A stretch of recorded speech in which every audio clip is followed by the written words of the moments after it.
हरे कृष्णा। कार्तिक पूर्णिमा यानी कि कार्तिक मास का अंतिम दिवस। इस दिन किया गया प्रातःकालीन स्नान, दान और जप मनुष्य को अनंत गुना अक्षय फल प्रदान करता है।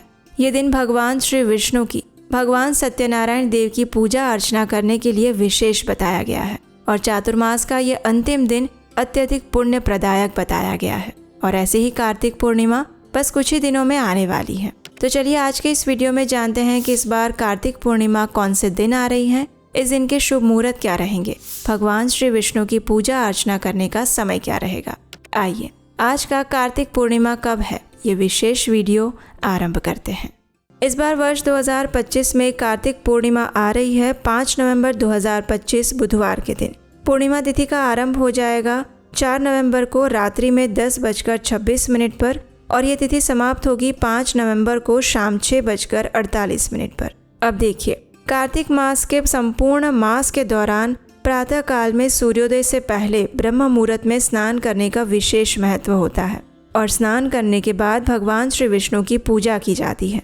लेकिन जो व्यक्ति संपूर्ण कार्तिक मास का पालन नहीं कर पाए हैं, उनके लिए कार्तिक पूर्णिमा उतनी ही पुण्यफल प्रदायिनी है जितना कि संपूर्ण कार्तिक मास। तो अगर किसी कारणवश कार्तिक मास का संपूर्ण पालन नहीं हो पाया है तो कार्तिक मास की पूर्णिमा का पूर्ण विधि विधान और श्रद्धा के साथ नियम पूर्वक पालन करना चाहिए। कार्तिक पूर्णिमा के दिन प्रातःकालीन स्नान और दान का विशेष महत्व है। तो इसलिए इस बार 5 नवंबर को आने वाली कार्तिक पूर्णिमा के दिन प्रातःकाल में ब्रह्म मुहूर्त का समय रहेगा सुबह 4:52 से लेकर 5:44 के बीच में।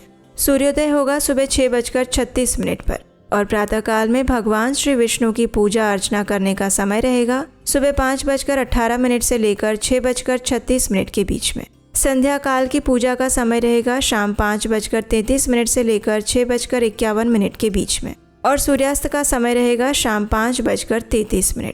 इस दिन शाम को चंद्रोदय होगा शाम 5:11 पर। पूर्णिमा के दिन चंद्रदेव को अर्घ्य दिया जाता है।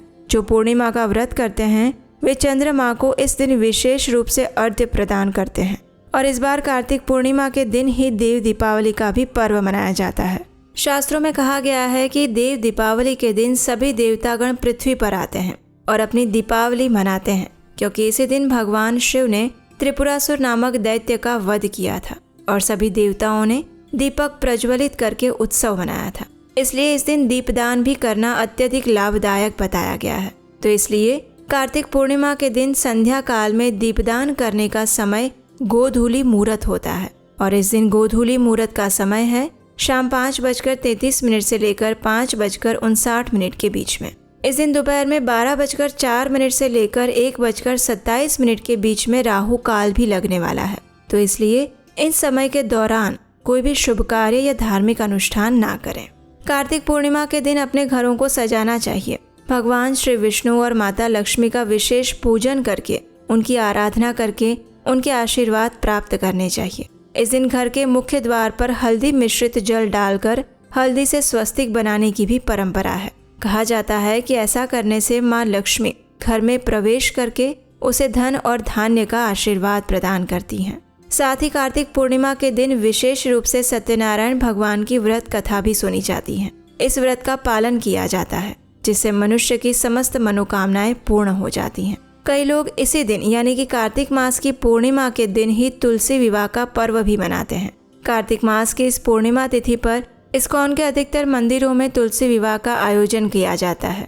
स्कंद पुराण में ब्रह्मा जी स्वयं कहते हैं कि जो भी व्यक्ति कार्तिक पूर्णिमा का व्रत पालन करता है वो ब्राह्मण हत्या, ब्रह्मघात जैसे महापाप से भी शुद्ध हो जाता है। वो अपने साथ साथ अपने पितरों का भी उद्धार करके उन्हें भी परम गति प्रदान करता है। और इसलिए इस कार्तिक पूर्णिमा के दिन प्रातःकालीन पवित्र नदी में स्नान करने के बाद पितरों के लिए तर्पण, श्राद्ध इत्यादि भी किया जाता है। जो मनुष्य इस दिन विष्णु सहस्त्र नाम का पाठ करता है वह जल में कमल के पत्ते के समान पापों से कदापि लिप्त नहीं होता। ऐसा करने वाले कुछ मनुष्य देवता होते हैं और कुछ सिद्ध होते हैं।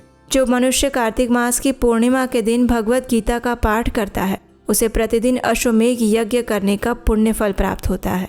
कार्तिक मास की पूर्णिमा के साथ ही चातुर्मास भी समाप्त हो जाता है। इसलिए कार्तिक मास की पूर्णिमा के दिन यानी कि चातुर्मास के अंतिम दिन सभी पुण्यों का उदय हो जाता है और इसलिए भी इस पूर्णिमा तिथि का विशेष महत्व है। तो इसलिए मनुष्य को हर प्रकार से प्रयास करके इस कार्तिक पूर्णिमा के पर्व को विशेष रूप से मनाना चाहिए। अधिक से अधिक आध्यात्मिक संकल्प लेकर आध्यात्मिक कार्य करने चाहिए। प्रातः काल में उठकर प्रातःकालीन पवित्र नदियों में स्नान करना चाहिए। पितरों के लिए विशेष तर्पण देना चाहिए और अपनी क्षमता से अधिक बढ़कर कुछ न कुछ दान दक्षिणा देनी चाहिए। ये दान आप अपने आसपास के किसी मंदिर में जाकर दे सकते हैं, सुयोग्य ब्राह्मण या वैष्णव को दे सकते हैं, या सनातन वैदिक धर्म के प्रचार के लिए दे सकते हैं। इस दिन अपना अधिक से अधिक समय भगवान श्री हरि के चिंतन, स्मरण और नाम जप में लगाना चाहिए। इस दिन विष्णु सहस्त्र नाम, विष्णु चालीसा का पाठ भी कर सकते हैं। गाय माता की सेवा कर सकते हैं, क्योंकि ये कार्तिक मास का अंतिम दिन है। इस दिन अधिक से अधिक जितना भी ज़्यादा आप आध्यात्मिक कार्य कर सकते हैं, भगवान के पवित्र नामों का जप कर सकते हैं, हरे कृष्ण महामंत्र का जाप कर सकते हैं, वैदिक ग्रंथों का अध्ययन कर सकते हैं और दान दे सकते हैं, उतना ही अधिक मात्रा में अक्षय पुण्य फल आपको प्राप्त होगा। तो ये थी आने वाली कार्तिक मास की पूर्णिमा के विषय में संपूर्ण जानकारी। अगर आप कार्तिक मास की पूर्णिमा के दिन इसकी विशेष पौराणिक कथा सुनना चाहते हैं तो आपके अपने चैनल उपदेशाष्टकम को सब्सक्राइब करके रख लीजिए, नोटिफिकेशन ऑन रखिए ताकि इस कथा को भी आप मिस ना करें, क्योंकि कार्तिक मास की पूर्णिमा अत्यंत विशेष और पवित्र दिन है। तो इसका अधिक से अधिक लाभ उठाएं। हरे कृष्ण।